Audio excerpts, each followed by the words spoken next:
Hello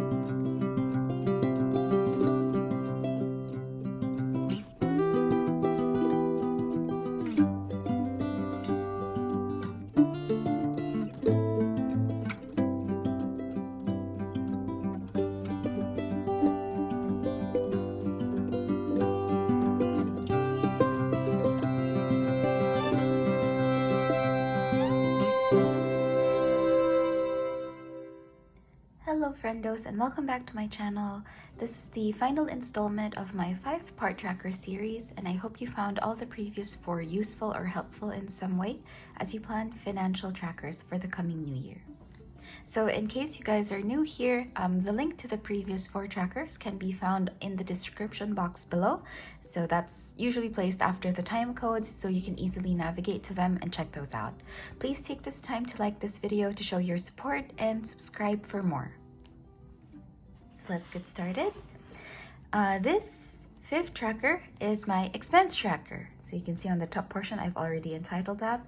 The main purpose of this tracker is for me to monitor the amount I have set aside for spending and how much of it is left until I reach the next date I receive another paycheck. So this helps me keep my spending within the limits of the allowance that I have set for myself in a certain period of time. You'll see it goes hand in hand with my budgeting tracker because this is where I determine how much my bi-monthly allowance will be. So let's start with the table itself. At the top of the page, I indicate the allowance I am permitted to spend for the period till my next paycheck, as decided again in my budgeting tracker. So the first column is listed date, so I can put in the exact date I made a purchase or transaction. In case I'm out and about, I keep all the receipts to properly record everything at the end of the day. So you don't have to always open this up to fill it out after every purchase. Just make sure that you're able to keep your receipts. Then we have the expense column. You'll notice the second and the third column go hand in hand because on the expense list, I list the actual cost of an item or service purchased. But at times I also use this expense tracker to list if I made a shared purchase with other people.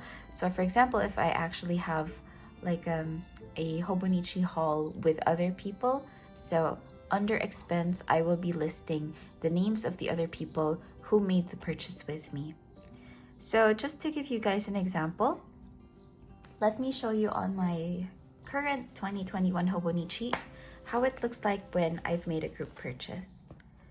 So let's just open it to this page. There you go. Okay, so you can see here actually eating out at restaurants like this one. This is a Korean restaurant, Sea Beauty and Conti's.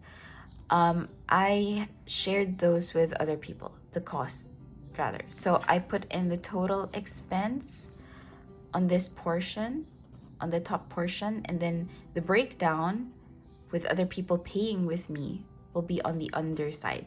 So I list those under expense, okay?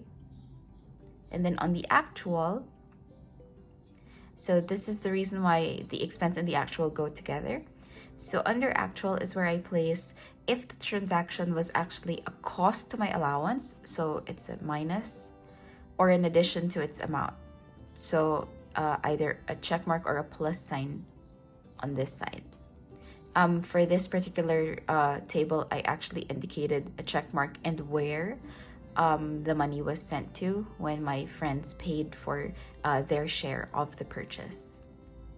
Okay, so you can see here, I've already indicated actually the expense minus what my friends paid me, and that's what I put in the actual because this is my actual spending. I hope that's clear. All right, so going back to the 2022 table, again, so you'll see that with these two columns rather, it gives me an idea of the in and outflow of fiat currency for this specific period. So afterwards, you'll see a single column for check marks, and this is simply used to indicate if a payment has been completed or otherwise. So this one goes hand in hand this time with the next column, type.